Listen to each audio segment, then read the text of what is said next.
오산교회 제자훈련. 오늘의 주제는 하나님의 은혜에 대해서 나눠보도록 하겠습니다. 우리가 말씀이나 찬양 등으로 마음이 감격할 때면 은혜를 받았다고들 말합니다. 여기서 말하는 은혜란 바로 하나님이 주신 선물을 의미하죠. 하나님이 주시는 선물에는 찬송을 통해 얻는 벅찬 기쁨도 있을 것이고, 말씀을 통해서 깨닫는 깊은 감사와 사랑도 있을 겁니다. 이렇듯 수없이 많은 하나님의 은혜들이 각종으로 있는데요. 그중 가장 큰 은혜로 하나를 꼽으라고 한다면 무엇을 고를 수 있을까요? 바로 죄의 종으로서 죄를 지으며 살 수밖에 없는 우리들이 더 이상 죄를 짓지 않고 거룩하게 살 수 있도록 어린 양 예수님의 희생으로 우리를 변화시키신 사실, 그것이야말로 우리들의 인생에 있어서 가장 큰 선물일 것입니다. 그러므로 첫 번째 주제는 바로 크신 하나님의 은혜라고 볼 수 있습니다. 우리가 변화된 것은 모두 하나님의 선물이라는 말씀이 있습니다. 다음 말씀을 볼까요? 함께 읽겠습니다. 너희는 그 은혜에 의하여 믿음으로 말미암아 구원을 받았으니 이것은 너희에게서 난 것이 아니요 하나님의 선물이라. 아멘. 우리가 변화된 것이 다 하나님의 선물이라는 것이죠. 그러므로 우리는 자랑할 것이 있는 것이 아니라 그저 감사하고 찬양할 수밖에 없는 이유만 있을 뿐입니다. 그런데 이 은혜가 하나님으로부터 온 것이라는 말씀은 한 가지 놀라운 사실을 경험케 합니다. 바로 하나님 아버지의 본질은 사랑과 은혜라는 것입니다. 우리가 범죄했을 때, 실패했을 때, 또 죄에 빠져 허우적거릴 때, 또는 약하고 고통스러우며 심지어 절망 가운데 있을지라도 하나님은 여전히 우리를 품어주시고 넉넉히 사랑하시는 분이라는 겁니다. 그것이 바로 하나님 아버지의 본질이 사랑하심과 은혜가 충만하심이라는 이유입니다. 또한 한 가지 더 놀라운 사실이 있다면 우리가 이런 하나님의 사랑을 누리고자 하나님을 믿고 간구하기 시작한다면 하나님은 우리가 누구이든지 간에 구원을 선물로 주신다는 사실입니다. 그러므로 하나님의 은혜를 받을 수 있는 길은 오직 하나밖에 없습니다. 바로 믿음입니다. 함께 이 말씀을 읽어보겠습니다. 또한 그로 말미암아 우리가 믿음으로 서 있는 이 은혜에 들어감을 얻었으며 하나님의 영광을 바라고 즐거워하느니라. 아멘. 믿음으로 말미암아 무엇을 받았다고 합니까? 지금 우리가 서 있고 있는 이 은혜에 들어가게 된 것이 다 믿음 덕분이다라는 겁니다. 구원을 주시는 하나님의 이런 놀라우신 은혜는 하나님 나라로 비유할 수 있습니다. 우리가 하나님의 나라에 들어가려면 어떻게 해야 될까요? 즉, 하나님의 놀라운 은혜를 얻으려면 어떻게 해야 될까요? 믿음이 필요하다는 거예요. 누구를요? 예수님을 믿는 믿음이에요. 어떤 믿음일까요? 우리의 신앙 고백이라고 할 수 있습니다. 베드로가 이렇게 말했습니다. 주는 그리스도시요 살아계신 하나님의 아들이십니다. 그랬더니 예수님이 칭찬하셨죠. 바요나 시모나 내가 복이 있도다. 아멘. 하나님께서 우리에게 요구하시는 믿음은 단순히 하나님이 살아계시다라는 것으로 끝나는 것이 아닙니다. 그것은 하나님을 모르는 사람들도 얼마든지 할 수 있는 고백입니다. 예수님을 믿지 않아도 얼마든지 모든 사람들이 하나님은 있어, 신은 존재라고 말을 합니다. 그러나 분명 성경은 우리에게 요구하는 믿음이 하나님의 아들 예수 그리스도를 그리스도요 살아계신 하나님의 아들로 믿느냐라는 것을 요구한다는 것입니다. 그래서 우리는 단지 믿음만이라는 찬양으로 이것을 부르지 않아요. 어떤 찬양을 부르냐? 이런 찬양이 있습니다. 천국에 들어가는 길은 예수님 뿐이지요. 황금집으로 가는 길도 예수님 뿐이지요. 다른 길은 없어요. 아멘. 천국에 들어가는 길은 예수님 뿐이지요. 이 예수님이란 단어 대신에 믿음이란 단어를 넣는다면 천국에 들어가는 길은 믿음뿐이지요. 어떻게 보면 맞는 말이지만 그 믿음이 누구를 믿어야 된다는 것입니까? 바로 하나님의 아들 예수 그리스도를 믿는 믿음을 요구한다는 것입니다. 그래서 우리는 천국에 들어가는 길을 오직 예수님뿐이라고 말을 한다는 것입니다. 이렇게 믿음을 통해서, 즉 예수님을 믿는 믿음을 통해서 하나님의 은혜, 곧 하나님 나라에 들어가게 된다면 이제야 비로소 우리는 하나님의 자녀로서의 새로운 삶을 시작하는 것입니다. 그래서 이어지는 로마서 5장 3절부터는 이렇게 또 말씀합니다. 다만 이뿐 아니라 우리가 환난 중에도 즐거워하나니 이는 환난은 인내를, 인내는 연단을, 연단은 소망을 이루는 줄 알미로다. 아멘. 믿음은 은혜로 들어가게 함을 줍니다. 그렇게 은혜로 들어간 후로 우리는 그리스도인이 되는데요. 그리스도인이 된 이후에는 십자가의 길을 걸어야겠죠. 근데 그 길은 인내가 필요합니다. 그래서 그 다음에 인내를 즐겁게 한다는 것을 말씀하고 있고요. 그 인내를 즐겁게 하는 가운데 연단하게 되고, 연단을 받은 것은 곧 소망을 이루게 하는 것이죠. 즉 천국 소망까지 이어지는 것입니다. 그러므로 이 은혜의 여정, 곧 우리가 어떻게 하면 은혜에 들어간 다음에 이 은혜라는 길을 걸을 수 있을까? 이 여정을 걸어갈 수 있을까? 그 시작점이 중요한 것입니다. 바로 믿음이라는 것입니다. 그러면 우리가 이런 은혜가 참 중요하다는 사실을 알겠는데요. 이렇게 질문하는 분도 있습니다. 내가 교회를 오래 다녀봤고 믿겠다고 많이 말을 하고 고백도 하는데 정작 나는 그 은혜라는 것을 느낀 적이 한 번도 없습니다. 과연 내가 믿는 것입니까? 어떻게 해야 됩니까? 자, 여러분, 만일 우리가 이 하나님이 주시는 은혜의 감격을 느끼지 못한다면, 내가 교회를 다니고 예수님을 믿겠다고 믿는다라고 말을 했는데도 불구하고 이 믿음이 나에게 은혜를 주지 못한다면 왜 그런 걸까요? 그럴 땐 이런 이유들이 내게 있지 않은지 살펴볼 필요가 있습니다. 첫 번째는요, 내가 죄인이라는 사실을 모른다는 것입니다. 예수님을 믿는다는 것은 단순히 예수님이 하나님의 아들이심을 믿을게요 라는 것을 의미하지 않습니다. 그건 너무 단순합니다.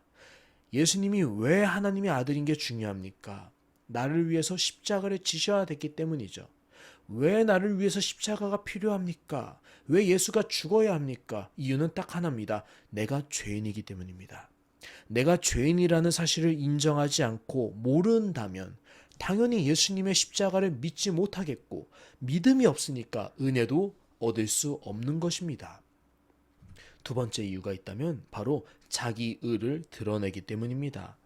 자기 의라는 것은 내가 예수님의 십자가의 은혜가 없어도 나는 충분히 하나님 나라에 들어갈 수 있는 선한 사람이다라고 착각하는 겁니다. 그러나 우리는 하나님의 은혜가 없이는 단 한순간도 거룩하게 살아갈 수 없는 존재라는 사실을 인정해야지 그것으로부터 이 믿음이 시작되고 그 믿음이 은혜를 구하게 합니다.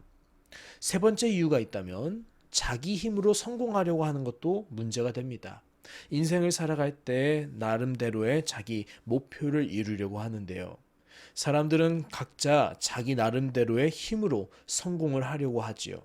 그러나 정작 정말 하나님을 사랑하는 욥과 다윗과 아브라함과 야곱 같은 사람들은 매 순간마다 하나님께 맡기며 기도하던 사람들이었다는 사실을 기억하셔야 합니다.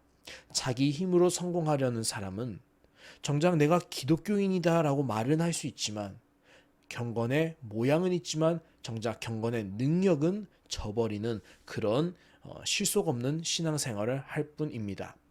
네 번째 이유가 있다면 자기 자신을 학대하는 것도 이유가 될 수 있습니다. 아니, 어떻게 자기 자신을 학대할 수 있을까요? 이런 것입니다. 나는 너무 죄인이고 난 너무나도 추악한 사람이라서 난 도저히 예수님의 십자가조차도 나를 용서할 수 없다. 나는 은혜를 받을 자격이 없다. 그러니까 하나님조차도 나를 거절하실 것이다. 이렇게 자기 자신을 왜곡해서 생각하는 것. 이게 자기 자신을 학대하는 것이죠. 이것 또한 하나님을 믿는 믿음을 가로막는 원인 중에 하나가 될 수 있습니다. 다음 이유가 있다면 부모님께 사랑받지 못한 경험도 때로는 어떤 사람들에게는 하나님과의 관계에 지대한 영향을 미칠 수 있습니다. 부모님께 사랑받지 못했던 어린 시절은 우리가 훗날 자라나서 하나님을 아버지라고 부를 때 나의 부모님으로 투사를 하곤 합니다. 나의 아버지나 어머니가 나에게 함부로 했던 사실을 기억하면서 하나님이 아버지라며 그럼 하나님도 나한테 함부로 하겠지? 이런 식으로 하나님을 왜곡되이 투사할 수도 있습니다. 실제로도 하나님 아버지라고 부르는 게 너무 곤혹스러워서 그냥 하나님 이렇게만 부르는 사람도 종종 있다고 합니다. 그 이유가 뭐냐고 하니까 그 부모님으로부터 받은 상처 때문에 하나님 아버지의 은혜를 받기가 여간 쉽지 않았다라고 고백하는 사람들도 종종 있습니다. 또 한 가지의 이유가 있다면 율법주의적인 태도 또한 문제가 됩니다. 율법주의적인 종교의 특징은요, 평안이 없습니다. 율법을 다 지켰다 할지라도 그 삶에는 기쁨도 없고 쉼도 없습니다. 즉 안식이 없는 것이죠. 그래서 언제나 율법을 지키려고 하지만 자신이 율법을 잘 지켰다 할지라도 이런 사람들은 두 가지 양상으로 나타나는데요. 하나는 자기 자신을 학대하는 그런 모습이 있을 수 있습니다. 조금만 하나 범해도 나는 이제 천국 못 가. 이렇게 왜곡되이 생각을 하는 거고요. 또 반대로 정작 자기 자신의 뒷보는 보지 못하고 남의 눈에 티끌만 보는 사람들은 교만해집니다. 나는 완벽해. 나는 천국의 100%가. 근데 실상은 하나님 보시기에 아직 거듭나지 못한 죄인에 불과할 뿐이죠. 그 외에도 이런 이유도 있습니다. 그릇된 세계관 또는 가치관을 가졌다는 것입니다. 대표적인 예로 세속적인 문화나 가치관을 따르는 모습을 볼 수 있습니다.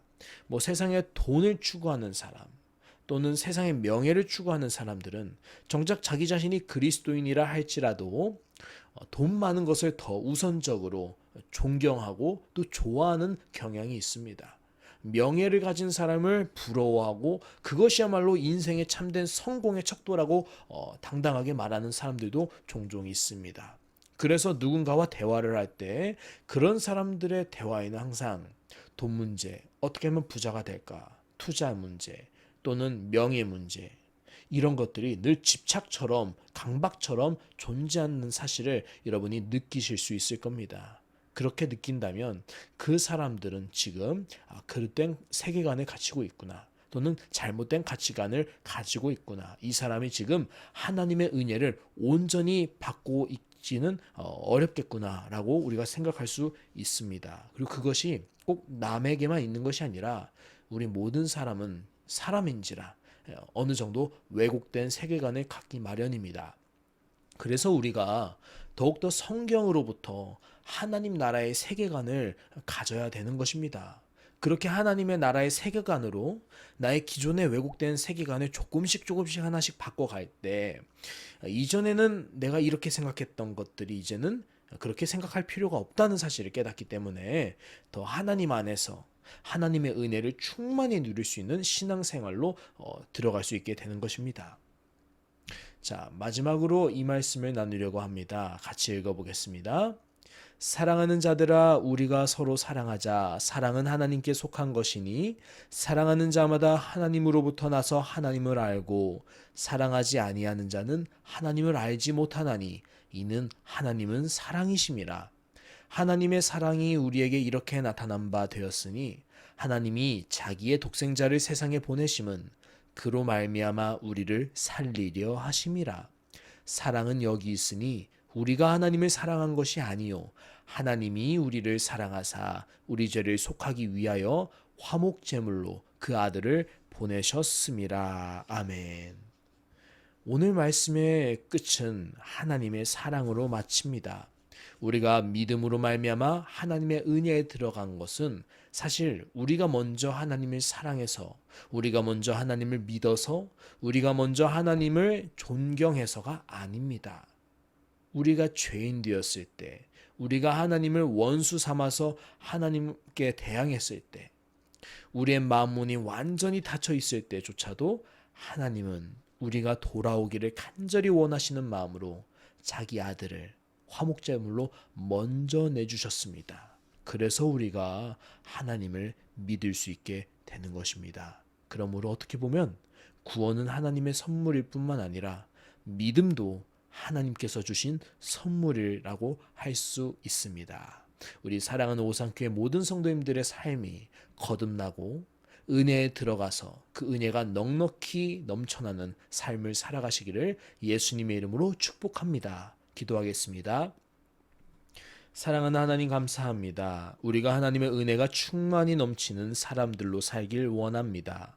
내 안에 은혜가 충만하지 못한 이유들이 있다면 깨달아 알게 하시고 성경을 통해서 나 자신의 그런 왜곡된 가치관들이 하나씩 하나씩 하나님의 말씀으로 변화하게 하시고 그래서 내 삶이 더욱더 진리 안에서 자유하게 되어서 하나님을 온전히 사랑하며 하나님이 주시는 은혜로 말미암아 온전히 기쁨을 누리며 살아갈 수 있도록 인도하여 주옵소서. 감사드리며 예수님 이름으로 기도합니다. 아멘.